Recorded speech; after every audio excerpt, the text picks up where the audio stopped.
اعوذ باللہ من الشیطان الرجیم بسم اللہ الرحمن الرحیم الحمدللہ رب العالمین والعاقبۃ للمتقین والصلاة والسلام علی نبینا وعلی آلہ واصحابہ واولادہ وبناتہ وازواجہ وجميع ملتہ اجمعین اما بعد قال اللہ تبارک وتعالی فی کلامہ المجید والفرقان الحمید ألم تر كيف فعل ربك بأصحاب الفيل صدق الله العلي العظيم وصدق رسوله النبي الكريم نہایت مکرم و محترم قابل صد تکریم و تعظیم واجب الاکرام والاحترام عقیدہ تحفظ اہل سنت کے عظیم سپہ سالار اور قائد اور عقیدہ کے تحفظ میں اپنا تن من دھن سب کچھ قربان کرنے والی شخصیت سلسلہ عالیہ نقشبندیہ مجددیہ اسلمیہ کے عظیم خلیفہ مجاز اپنے شیخ کے رازدار خلوت و جلوت محترم المقام عزت مآب پیر طریقت رہبر شریعت حضرت قبلہ صوفی محمد اصغر صاحب اسلمی نقشبندی مجددی صدیقی دامت برکاتہ القدسیہ صاحبزادگان کرام قدر علماء زمین کرام اور نہایتی محبت و خلوص کے ساتھ تشریف فرما مکرم حاضرین کرام قدر سلسلہ عالیہ نقشبندیہ اسلمیہ کا یہ پورا امتیاز ہے کہ یہاں بات وہ کی جاتی ہے جو بات کرنی چاہیے۔ عام طور پہ جہاں کہیں بھی پروگرام ہوتا ہے تو مجلس کے میزبان ہوسٹ کرنے والے وہ کہتے ہیں کہ اس بات سے تھوڑی احتیاط کرنا، یہ بات ذکر نہ کرنا، اس بات کا خیال رکھنا کیونکہ فلاں سطح کے لوگ ہوں گے، اس دین کے بھی لوگ ہوں گے، تو جو اعتراض ہوتا ہے وہ اعتراض اسی جگہ پر رہتا ہے اور بات پروگرام سارا ہو جاتا ہے مگر سوالات وہیں کے وہیں رہتے ہیں۔ لیکن حضرت قبلہ والا شان کا یہ اللہ پاک نے آپ کو امتیاز عطا فرمایا ہے کہ آپ کا مقصد یہ ہے کہ عقیدہ کی اصلاح کی جائے، سبحان اللہ، کہ جب تک عقیدہ درست نہیں ہوگا تب تک عمل درست نہیں ہوگا۔ اگر عقیدہ صحیح ہے تو عمل خود بخود صحیح ہے، اور اگر عقیدہ صحیح نہیں تو عمل بالکل ہی صحیح نہیں۔ تو اس لیے جس چیز کی سب سے زیادہ پہلے ضرورت ہے وہ عقیدہ ہے، اور اس کو قائم کرنا، اس کو بچانا، اس کو محفوظ کرنا از حد ضروری ہے۔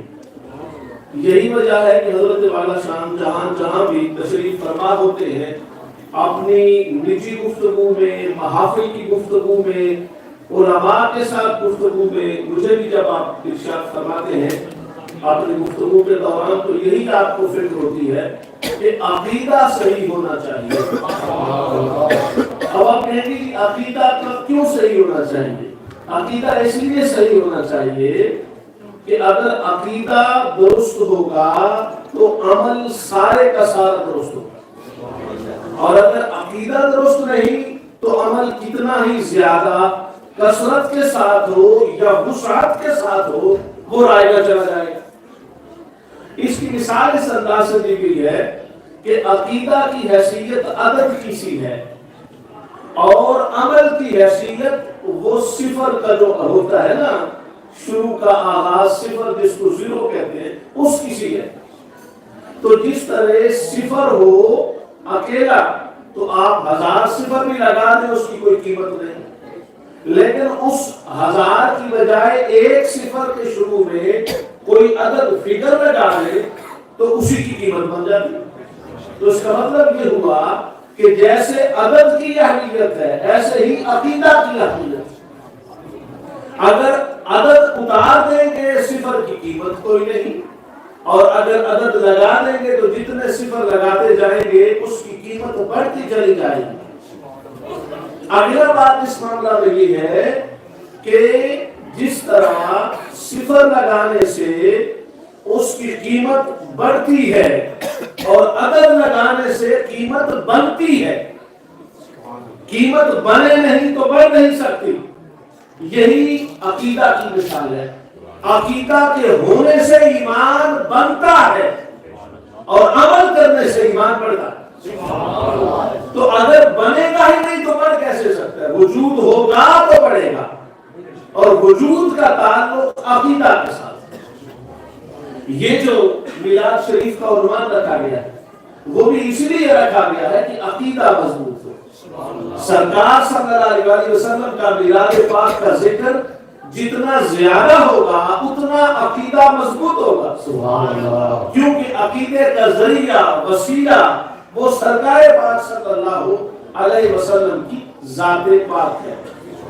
جن لوگوں نے عقیدہ کمزور کیا یا کروایا انہوں نے بھی سرکار کی ذات پاک کو معاذ اللہ نشانہ بنایا، تاکہ انہیں پتا تھا کہ اگر سرکار پاک سے عقیدہ کمزور ہو جائے گا تو پھر روح ختم ہو جائے گی معاذ اللہ۔ ہمارے ایک دوست ہیں، وہ عالم دین ہے، ان لوگوں سے بات ہو رہی تھی جو وسیلے کا انکار کرتے، تو ان سے گفتگو کرتے کرتے ان کی کیونکہ کتابیں بڑی مضبوط ہیں، تو جب انہوں نے ٹیکنیکل بات کی تو وہ بڑا متاثر ہوئے۔ سننے والے دوستی میں بات ہو رہی تھی ماحول میں تو بڑا متاثر ہوئے، تو انہوں نے کہا کہ آپ کو میری بات کی سمجھ آئی؟ انہوں نے کہا کہ سمجھ بھی آئی ہے، لیکن آپ نے بڑے علمی دلائل دیے اور لاجیکلی آپ نے گرامر کو استعمال کر کے ہمیں سمجھایا۔ انہوں نے کہا اگر یہ آپ خوش ہوئے ہیں میری بات سے تو میں دعا کرتا ہوں اللہ تبارک و تعالیٰ آپ کو جنت عطا کرے۔ انہوں نے خوش ہوا، آمین کہا۔ پھر انہوں نے کہا آپ کی برکت سے اللہ مجھے بھی جنت عطا کر دے۔ انہوں نے اور خوش ہو کہتے جی آمین، یہ تو بڑی اچھی بات ہے۔ جب انہوں نے یہ کہا نا آمین تو انہوں نے کہا آپ کو تو شرم آنی چاہیے۔ انہوں نے کہا کہ آپ نے دعا کی، ہم نے آمین کہی تو اس میں شرم والی کون سی بات؟ تو انہوں نے کہا شرم والی بات یہ ہے کہ جب ہم یہ کہیں کہ سرکار کے وسیلے سے برکت سے ایسا ہو تو کہتے شرک ہے، اور جب میں نے کہا تمہاری برکت سے جنت ملے تو تم سب نے آمین بول دیا۔ تو مقصد یہ ہوا کہ چھوٹی سی بات کو بھی سمجھا نہیں جاتا اور بات ساری غلط ہو جاتی۔ میں نے جو آپ کے سامنے آیت کریمہ تلاوت کی ہے نا، اس آیت کریمہ کا ترجمہ یہ ہے کہ اے میرے محبوب صلی اللہ علیہ وسلم، کیا آپ نے نہیں دیکھا کہ آپ کے رب نے ہاتھی والوں کے ساتھ کیا کیا؟ آپ کے رب نے ہاتھی والوں کے ساتھ کیا کیا؟ وہ بات تو آپ نے سنی ہوئی ہے، ابرا جو ہاتھی لے کے آیا تھا، کعبہ شریف پہ حملہ کرنے آیا تھا، اور اس کعبہ شریف پہ جو اس نے حملہ کیا تو وہ حملہ اس نے کعبہ شریف پر کیا، لیکن وہ ہاتھیوں کی فوج لے کے آیا تھا۔ تو اللہ تبارک و تعالیٰ نے چھوٹی سی چڑیا جس کو ابابیل بولتے ہیں، یہ جو ابابیل ہے اس کے بارے میں دو قول ہیں، ایک یہ کہ یہ ابولتن سے ہے، اس کا سنگولر ابولتن ہے اور یہ اس سے ابابیل ہے، اور ایک قول یہ ہے کہ یہ خود ہی جمع کے معنی میں استعمال ہوتا ہے، اس کا کوئی واحد سنگولر ہے ہی نہیں۔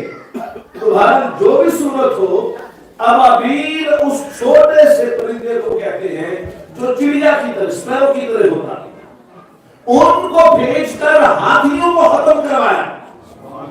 اب اس پر لمبی بحث ہے، ہاتھیوں کے مقابلے میں اللہ پاک بڑے ہاتھی بھی بھیج سکتا تھا، جو ابابیل کو بھیج سکتا ہے وہ ہاتھی کو بھیج سکتا ہے، چیتے بھی بھیج سکتا ہے، ان سے بڑے جانور بھیج سکتا ہے، مگر اللہ تبارک و تعالیٰ نہ صرف یہ کہ ان کو ختم فرمایا بلکہ چڑیا جیسے پرندے سے ختم کروا کے ان کی توہین بھی کی، انہیں ذلیل بھی کیا کہ اگر تم آئے ہو حملہ کرنے تو میں حملہ روکوں گا اور میرا حملہ تمہیں ختم کر دے گا، اور میں وہ ہوں جو محمد پاک کا رب ہوں۔ اب رب تو اللہ پاک ساری کائنات کا ہے نا، مگر اللہ یہ فرما رہا ہے الم تر کیف فعل ربک باصحاب الفیل، میرے بابو تم نے دیکھا نہیں تیرے رب نے ہاتھی والوں کے ساتھ کیا کیا؟ مقصد یہ ہے کہ میں رب سب کا ہوں مگر سب کا رب بعد میں ہوں، محبوب آپ کا رب پہلے۔ اس کی وجہ ہے سرکار کا رب اللہ پاک پہلے اس لیے ہے کہ رب ہونے کے بعد، رب کا معنی ہوتا ہے پالنا، اپرنگ کرنا، تو اللہ پاک نے سب سے پہلے جس ہستی کو پالا وہ ذات پاک مصطفیٰ. تو چونکہ سب سے پہلے حضور کا رب عملاً اور اظہاراً اللہ بنا، تو اس لیے اللہ تبارک و تعالیٰ جب یہ اپنے رب ہونے کی بات کرتا ہے تو اللہ پاک فرماتے ہیں محبوب آپ کا رب. تو آپ کے رب نے ہاتھی والوں کے ساتھ کیا کیا؟ ہاتھی مر گئے، فوج ختم ہو گئی، ابابیل نے حملہ کر دیا اور چڑیا جیسے. امام شوکانی جو ہمارے مسلک کے نہیں ہیں وہ کہتے ہیں کہ اگر اللہ کو خانہ کعبے کی حفاظت ہی مقصود تھی تو خانہ کعبہ پر تو بعد میں بھی کئی حملے ہوئے. بخت نصر نے حملہ کیا معاذ اللہ خانہ کعبہ پر، یزید نے حملہ کیا خانہ کعبہ پر، حجاج بن یوسف نے حملہ کیا بیت اللہ شریف پر، لیکن کوئی نہ ابابیل آئے ہیں نہ کوئی ظاہر عذاب آیا ہے. تو یہ عذاب کیوں آیا؟ تو امام شوکانی کہتا ہے یہ عذاب اس لیے آیا کہ وہ محمد پاک کے میلاد کا سال تھا. تو اللہ پاک نے اپنے محبوب کے میلاد کی وجہ سے ان ہاتھی والوں کے لیے ابابیل بھیجے کہ یہ میرے محبوب کی آمد کا دن ہے. وہ تو کہتے دن ہی کوئی تھا جو سرکار پاک کی ولادت کا دن تھا. اس وجہ سے اللہ پاک نے حضور پاک کے صدقے اور میلاد کی خوشی میں کعبہ شریف کا وہ تحفظ کیا جو نہ پہلے کیا نہ بعد میں کیا. یہ صرف سرکار پاک کے میلاد کا خاصہ ہے. دوسری بات یہ کہ چونکہ سرکار کی ہر خوبی مختلف ہے، ہر شان الگ ہے، ہر شان اونچی ہے، تو ہمارا یہ بھی عقیدہ ہے کہ حضور پاک صلی اللہ علیہ وسلم کے وجود مسعود جیسا کوئی وجود نہیں ہو سکتا. حضور پاک کے جسم جیسا کوئی جسم نہیں ہو سکتا. آپ کی ذات جیسی کوئی ذات نہیں ہو سکتی. اس پر جو دوسرا طبقہ ہے جن کو ہم عام طور پہ دیوبندی بولتے ہیں، ان کے بارے میں آپ کو پتہ ہے ہمارے سرکار اعلیٰ حضرت نے بڑا سخت فتویٰ دیا تھا. انہوں نے اس فتویٰ کی صفائی میں اپنی ایک کتاب لکھی ہے، اس کا نام ہے المحنت علی المفنت. کیا نام ہے؟ المحنت علی المفنت. اس میں انہوں نے خود لکھا کہ حضور محمد مصطفیٰ کا وجود پاک، حضور کا جسم اقدس وہ جنت کی مٹی کا بنا ہوا. وہ مٹی جو سرکار کے جسم اقدس میں استعمال ہوئی ہے وہ مٹی جنت کی مٹی ہے. اس زمینی کائنات کی وہ مٹی ہے. جو ہم نے مشہور اور سنا ہے وہ تو یہ ہے نا کہ روضہ پاک کی جگہ کی مٹی اللہ پاک کی بارگاہ میں گئی اور فرشتے کئی ہزار سال اس کو کوثر و تسنیم کے پانی سے دھوتے رہے، یہاں تک کہ مٹی کا اپنا خمیر ہی ختم ہو گیا، پیچھے نور ہی نور رہ گیا. ہم تو اس کو بھی مانتے ہیں وہ بھی حوالے کیے کے مطابق. اور یہ جو انہوں نے کہا ہمارے علماء نے لکھا، میں ان کا حوالہ اس لیے دینا ہوں کہ ان کے حوالے کا انکار تو پھر وہ خود نہیں کر سکتے. حضور پاک کا وجود مسعود خود جنت کی مٹی کا بنا ہے. اچھا، وجود مسعود جنت کی مٹی سے بننے کا مطلب کیا ہے؟ مطلب یہ ہے کہ جنت کے اندر اللہ نے جنت کی یہ خوبی رکھی ہے کہ اس سے خوشبو آتی ہے. حضور پاک صلی اللہ علیہ وسلم کے جسم کی یہ خصوصیت تھی کہ ظاہر اس دنیا میں رہ کر بھی حضور کے جسم پاک سے خوشبو آتی ہے. چونکہ رہتے دنیا میں تھے، دنیا کے احوال کی وجہ سے پسینہ بھی آتا تھا، لیکن وہ پسینہ بدبو والا نہیں ہوتا تھا، وہ پسینہ خوشبو والا تھا. حضرت انس بن مالک نے عید والے دن لوگوں نے سب نے پوچھا خوشبو کہاں سے لی، خوشبو کہاں سے لی؟ حضرت انس رضی اللہ تعالی عنہ نے فرمایا یہ خوشبو میں نے دکان سے نہیں لی ہے، میں نے اپنے آقا کے پسینے کو سنبھالا ہے، وہ استعمال کیا اور اس سے کوئی خوشبو دنیا کی ملتی نہیں. حضرت انس کے الفاظ یہ ہیں ما شممت اطیبا، میں نے کوئی چیز اس سے زیادہ خوبصورت دیکھی ہی نہیں من عرق محمد صلی اللہ علیہ وسلم. جتنا خوشبودار میرے آقا کا پسینہ ہے اس سے بڑھ کے خوشبو کائنات میں ہے ہی نہیں. سبحان اللہ. تو جسم کا پسینہ کا ہونا یہ دنیا کے احوال کا استعارہ ہے، مگر پسینہ میں خوشبو ہونا یہ جنت کی نشانی ہے. حضور پاک کا وجود ہے ہی جنت کا بنا ہوا، تو پسینہ ہو بھی تو اس میں خوشبو ہوتی. اور اگلی بات جو آپ سنی ہوگی اور اس پر توجہ کی ضرورت ہے کہ سرکار صلی اللہ علیہ وسلم سیدہ عائشہ رضی اللہ تعالیٰ عنہ بیان فرماتی کہ میں حضور پاک کی ٹائلٹ کی جگہ پہ گئی جہاں سرکار پاک رفع حاجت فرماتے. آپ کو بات سمجھ آ رہی ہے کہ ٹائلٹ میں جا کے جو کچھ بھی کیا جاتا ہے انسان کی ضرورت کے لیے جاتا ہے، سرکار کے لیے جب وہ لفظ بھی بولے جاتے ہیں تو احتیاط میں بولے جاتے ہیں، کیونکہ آپ کے جسم جیسا جسم کائنات میں ہے ہی کوئی نہیں. تو لہذا لفظ کی احتیاط ضروری ہے کہ ایسا لفظ ہو جس میں ذرہ برابر بھی عدم ادب کا شائبہ نہ آ جائے. سرکار اس جگہ پر تشریف لے کے گئے. حضرت عائشہ صدیقہ رضی اللہ تعالیٰ عنہ فرماتی میں بھی جا کے دیکھوں تو صحیح نہ کہ یوں تو سرکار کا جسم کا ہر رنگ ہی نرالا ہے، یہ رنگ کیسا ہے؟ تو فرماتی جب میں وہاں گئی تو وہاں جا کر ما اجد شیئا، میں نے وہاں کچھ پایا ہی نہیں. یا سبحان اللہ بولے. میں وہاں گئی تو میں نے وہاں کچھ نہیں پایا. الا اجد ریح المسک، میں نے اگر کچھ پایا تو وہ کستوری کی خوشبو کو. سبحان اللہ. میں نے کستوری کی خوشبو کو پایا. پلٹ کے واپس آئی، حضور پاک کی بارگاہ میں عرض کیا یا رسول اللہ صلی اللہ علیہ وسلم میں آپ کے رفع حاجت کے مقام پر گئی تھی اور میں نے پہلے تو وہاں کچھ دیکھا نہیں ہے، اور جب دیکھا نہیں تو پھر وہاں میں نے جو محسوس کیا وہ بھی خوشبو محسوس کی. تو سرکار صلی اللہ علیہ وسلم نے فرمایا عائشہ اللہ نے زمین کو حکم دے دیا ہے تو وہ میری اس جگہ پر جانے کی جملہ چیز کو جذب کر دیتی ہے زمین، اور وہاں بدبو اس لیے نہیں ہوتی کہ میرا جسم بھی جنتی ہے. تو جو جسم ہی جنتی ہو، اب آپ یہ بتائیں جس ہستی کا پسینہ خوشبودار ہو، جس ہستی کی قضائے حاجت کا انتاج وہ مبنی پر خوشبو ہو، اور جس ہستی کے ہاتھ اور پاؤں جس میں اقدس کے جملہ کرانا ایسے ہوں تو اس دنیا سے ملتے ہی نہیں. حضرت عباس حضور کے چچا فرماتے ہیں یا رسول اللہ صلی اللہ علیہ وسلم میں آپ کو ایک مرتبہ ملنے گیا تھا حضرت حلیمہ سعدیہ کے پاس. حضرت حلیمہ سعدیہ کے پاس جب میں گیا آپ گھوڑے میں تھے، اور آپ جب گھوڑے میں تھے تو میں نے آپ کو دیکھا آپ کی انگلی اشارہ کر رہی تھی. کانا یمین القمر الی ما تشیر، حضور جدھر آپ کی انگلی حرکت کر رہی تھی ادھر چاند حرکت کر رہا تھا. مجھے اس وقت ہی پتہ چل گیا کہ یہ میرا بھتیجا محمد مصطفیٰ وہ ہے اس جیسا کوئی ہو نہیں سکتا. سبحان اللہ. یہی کمال عقیدے کی بنیاد کا ہے. جو لوگ حضور پاک صلی اللہ علیہ وسلم کو بے مثل مانتے ہیں انہیں کو اللہ پاک ایمان کی روشنی کاملہ عطا فرماتا ہے. اور جس بندے نے اس بات میں بھی غلطی کر دی، اس بات میں بھی اس سے مسئلہ پیدا ہو گیا. اچھا پسینے کی بات، یہ جو آپ کو دلائل میں جتنے دے رہا ہوں مخالف کتابوں کے دلائل، اب آپ کو کسی وقت حوالہ مل سکتا ہے، میرے پاس موجود ہے.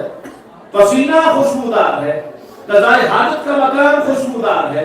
حضور پاک کے جسم مبارک میں منہ شریف کا لعاب دہن، بلیسڈ سلائیوا، تھوک مبارک، سبحان اللہ بولے. دنیا جہان میں آج تک سائنس کی میڈیکل ایڈوانسمنٹ کے باوجود کوئی یہ ثابت نہیں کر سکتا کہ کسی کی تھوک میں شفا ہو. تھوک میں ہوتے جراثیم ہے، اگر تھوک ایک جگہ سے دوسری جگہ پر منتقل ہو جائے تو وہ جگہ بھی پاک نہیں رہتی ہے کیونکہ وہ دوسری جگہ پر اس کا مستقر ہو گیا قرار پا گئی.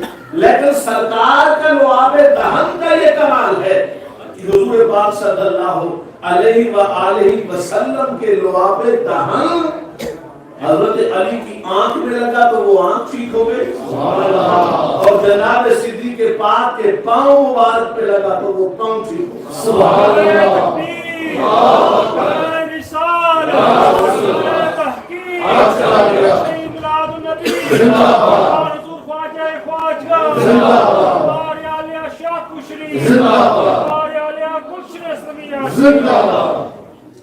اس پر لوگ یہ کہتے ہیں کہ آپ کی یہ بات ہم نہیں مانتے، آپ عجیب بات کر رہے ہو.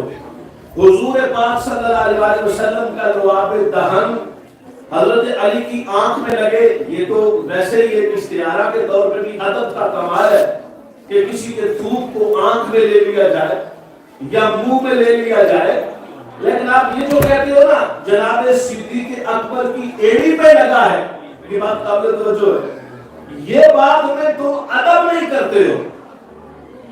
حضور پاک کا لعاب دہن صدیق اکبر کی ایڑی پہ لگنا، یہ بات تمہارا کہنا ادب نہیں۔ ہم کہتے ہیں کیوں ادب نہیں؟ کہا اس لیے کہ لعاب دہن منہ شریف تھا اور پاؤں صدیق اکبر پاک کے، تو اس میں تو بے ادبی ہو گئی۔ علماء نے کہا تم نے ایک پہلو دیکھا ہے، دوسرا نہیں دیکھا۔ ایک پہلو تو تم نے دیکھا وہ یہ کہ سرکار نبی اور رسول ہے اور جناب صدیق پاک امتی ہے، مگر دوسرا پہلو یہ ہے کہ سرکار داماد ہے، صدیق پاک سسر ہے۔ سسر کا درجہ اس اعتبار سے باپ کا درجہ ہے۔ اب دیکھیں نا، ایک ہے منصب علم و بصیرت اور علم و فضیلت۔ ایک بچہ ہے، وہ قاری ہے، حافظ قرآن ہے، عالم ہے، مسجد میں آ گیا، باپ اس کا پڑھا ہوا نہیں ہے، تو مصلی پہ کون جائے گا؟ باپ جائے گا یا بیٹا جائے گا؟ بیٹا جائے گا، کیونکہ بیٹا عالم حافظ ہے، باپ عالم حافظ نہیں۔ لیکن جب گھر جائیں گے تو پاؤں باپ دبائے گا یا بیٹا دبائے گا؟ بیٹا دبائے گا۔ تو اگر آپ یہ کہیں گے کہ یہ کیا ہو گیا، ادھر مصلی پہ تھے ادھر پاؤں دبا رہا ہے، تو اب کیا کہیں گے؟ یہ کہیں گے نا جب مصلی پہ تھے تو وہ قانون اور میرٹ کا تقاضا تھا جو پورا ہوا، اور یہاں رشتے کا تعلق ہے۔ جناب صدیق پاک کے پاؤں پہ اگر لعاب دہن آیا ہے تو رشتے میں وہ باپ کے درجے پر ہے سرکار کے ساتھ، اس میں بے ادبی نہیں، وہی کمال محبت کا مقام۔ جیسا آپ زمزم ہے، آپ کو پتہ ہی ہے زمزم، زمزم وہ پانی ہے جس کو سارے مانتے ہیں، مسلمان کہلوانے والا کوئی ایک بندہ بھی ایسا نہیں جو زمزم کو زمزم نہ مانے۔ تو جو ہے آپ کی زمزم کو زمزم ہر کوئی مانتا ہے، ایون کہ جو نہیں مانتے وہ بھی اس کو زمزم کہتے ہیں۔ آپ کو پتا ہے وہ کہتے ہیں شفا ہے اس میں، وہاں بہ رہا ہے، لوگ جاتے ہیں روکتے نہیں ہیں، اس کی شرعی حیثیت واضح ہے، اس سے شرک نہیں ہوتا۔ ہم نے کہا اچھا جس سے شرک نہیں ہوتا یہ پانی آیا کہاں سے؟ یہ پانی اسماعیل علیہ السلام کی ایڑی سے آیا ہے۔ اچھا اسماعیل علیہ السلام کی ایڑی سے تو ضرورت کیا تھی؟ ضرورت یہ تھی کہ ان کی والدہ ماجدہ سیدہ ہاجرہ کو جسم اقدس میں دودھ کی کمی ہو گئی پانی کی کمی کی وجہ سے، تو سیدہ ہاجرہ نے کہا میں پانی پیوں تاکہ دودھ آئے اور دودھ اسماعیل علیہ السلام کو پلاؤں۔ اس کے لیے پہاڑیوں کا چکر لگایا، وہ پتہ ہی ہے جیسے سائی ہوتی ہے، اور ان پہاڑیوں کو مسعی بنا دیا، سائی کا مقام بنا دیا، اللہ نے بنا دیا۔ مگر اسماعیل علیہ السلام کی ایڑی سے پانی نکل آیا۔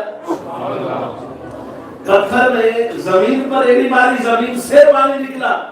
آج سرکار فرماتے ہیں اسماعیل علیہ السلام کی بڑی شان ہے، ایڑی سے پانی نکلا ہے، بہت بڑا کمال ہے، اس میں کوئی شک نہیں ہے، مگر ہمارے آقا کے انگلیوں سے پانی نکلا۔ ایڑی سے بھی نکل سکتا تھا مگر ایڑی سے نہیں نکلا، جہاں ایڑی ماری جو پانی کی جگہ ہے وہاں سے ہی نکلا۔ مگر سرکار اعلیٰ فرماتے ہیں امام الانبیاء کی شان یہ ہے کہ پانی نکلا تو صحیح حدیبیہ کے مقام پر مگر انگلیوں سے نکلا۔ تو انگلیوں سے کبھی پانی نہیں نکلتا، نکلے بھی تو خون نکلتا ہے۔ انگلیوں میں اگر کبھی کسی کی انگلی کٹ جائے یا ضرورت علاج کے لیے کاٹنی پڑے تو خون نکلتا ہے، پانی تو نہیں نکلتا، مگر سرکار کی انگلیوں سے پانی نکلا۔ آج سرکار فرماتے ہیں وہ زمزم تھا جو اسماعیل علیہ السلام کی ایڑی سے زمین سے نکلا، اور یہ خالصتاً پانی شفا کا تھا جو سرکار پاک کی انگلی مبارک سے نکلا۔ مگر وہ زمزم اسماعیل علیہ السلام کا زمزم معراج کی رات سرکار کے دل مبارک کو اس پانی سے دھویا گیا۔ جنت سے جبرائیل علیہ السلام سونے کا تخت لے کے آئے، سرکار کے قلب انور کو بھی غسل دیا گیا۔ اس پر بھی بہت سارے لوگ یہ تو کیا کہتے ہو؟ ہم کہتے ہیں ہم یہ کہتے ہیں نوری جسم والے نے نوری جسم والے کے قلب انور کو نکالا اور اعزازاً تکریماً تشریفاً عزت و احترام دیتے ہوئے اسے غسل دیا، جنتی کشت کے ساتھ غسل دیا. اور جنتی کشت کے ساتھ غسل اس لیے دیا کہ سرکار پاک صلی اللہ علیہ وسلم ہیں ہی جنت سے آئے ہوئے، تو جنت سے ہی غسل دیا گیا اور اسی مقام پر پھر لے جایا گیا. وہ مقام بھی وہ ہے، اس دنیا کا مقام نہیں، وہ مقام ہے جہاں کوئی مقام ہے ہی نہیں. یہ بھی حضور پاک کے جنتی وجود ہونے کا ثبوت اور دلیل ہے. پھر تیسری بات یہ ہے کہ جنتی جو وجود ہوتا ہے اس میں ڈینسٹی نہیں ہوتی، وہ ٹرانسپیرنٹ ہوتا ہے. حضور اقدس صلی اللہ علیہ وسلم کا وجود مسعود اتنا ٹرانسپیرنٹ تھا کہ آپ کے جسم سے روشنی پار ہو جاتی تھی. سبحان اللہ. سرکار صلی اللہ علیہ وسلم خود کسی مادی دیوار سے پار ہونا چاہے سرکار ہو جاتے.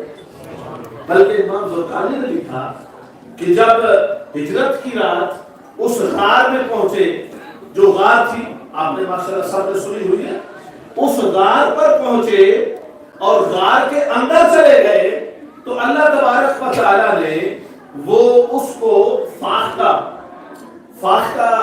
انگلش میں کیا کہتے ہیں جی، ڈوب بولتے ہیں. ڈوب کیا ہوتی فاختہ گوگی، گوگا تک یہ مارنی گوگی مٹی دی. یہ تو سنے گے تو ذکر اللہ کا کرنی گوگی مٹی دی ہے، گوگا تک یہ مارنی گوگی مٹی دی.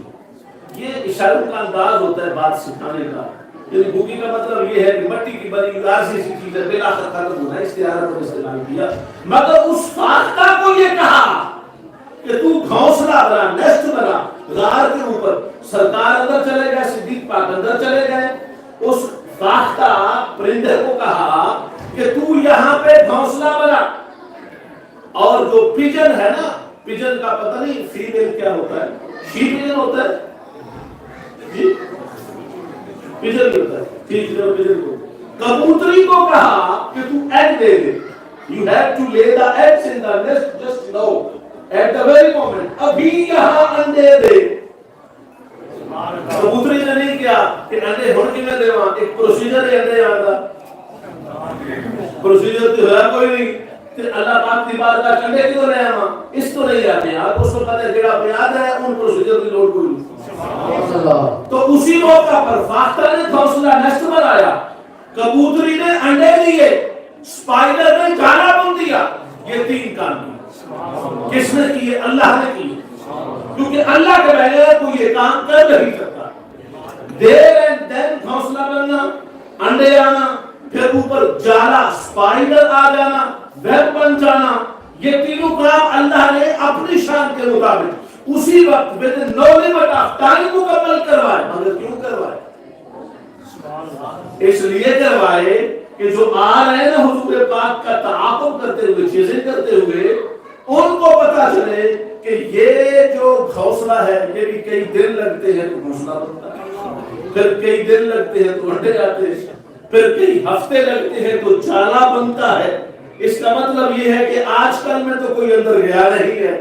کوئی گیا ہوتا تو یہ جالا ٹوٹ چکا ہوتا، یہ انڈے ٹوٹ چکے ہوتے، یہ گھونسلہ نہ ہوتا. گھونسلے، جالے اور انڈے کا ہونا اس بات کی دلیل ہے کہ اندر کوئی گیا نہیں. لیکن یہ کروایا کس نے؟ یہ اللہ پاک نے کروایا. اچھا، اللہ پاک کی بارگاہ سے التجا ہے، مولا وہاں جب سرکار کو نکالا تھا تو ان کو اندھا کر دیا تھا، تو یہاں بھی اندھے کر دیتا. یہ تینوں مخلوقات کو ڈیوٹی پہ لگانے کی کیا ضرورت تھی؟ فرمایا تم سمجھتے ہو کیا ضرورت تھی. میں بتانا چاہتا ہوں یہ میری شان ہے. چاہوں تو بندیوں سے اندھا کروا دوں، چاہوں تو خود مخلوق کی خدمت کرواؤں. مگر تجھے یہ بتانا چاہتا ہوں کہ جب میں اپنے معبود کی حفاظت کرتا ہوں تو اس حفاظت کو کوئی روک نہیں سکتا. سبحان اللہ. اور آخری بات اس حوالے سے آپ کی خدمت میں عرض کرنی ہے کہ حضرت امام زرقانی فرماتے ہیں، اصل بات یہ ہے کہ یہ قول بھی اپنی جگہ پر، مگر امام زرقانی کہتے ہیں میرا قول یہ ہے اور میری تحقیق یہ ہے کہ وہ انڈا بھی پہلے سے تھا، وہ جالا بھی پہلے سے تھا، وہ نیسٹ اور گھونسلہ بھی پہلے سے تھا. لیکن جب سرکار اندر گئے تو آپ کا جسم چونکہ جنتی ہے تو جنتی میں کثافت ڈینسٹی ہوتی نہیں ہے. سرکار کا وجود اتنا ڈیلیکیٹ ہے اور ٹرانسپیرنٹ ہے کہ سرکار کا وجود چلا بھی گیا، نہ انڈا ٹوٹا ہے نہ گھونسلہ ٹوٹا ہے، نہ ہی اس جالے میں کوئی کمی آئی ہے. یہ سرکار کے وجود کا اثر ہے. اس وجود میں لطافت اور ٹرانسپیرنسی اتنی ہے. لوگوں نے کہا امام صاحب سرکار کے بارے میں تو ہم مان جائیں گے مگر صدیق اکبر بھی تو ساتھ میں.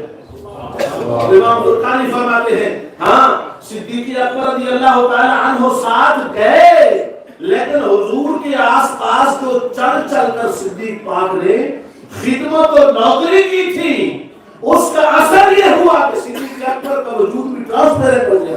سبحان اللہ، نعرہ تکبیر، نعرہ رسالت، نعرہ تحقیق، تسلیم میلاد النبی. جس طریقہ سے سرکار گزر گئے اسی طریقہ سے جناب صدیق پاک گزر گئے.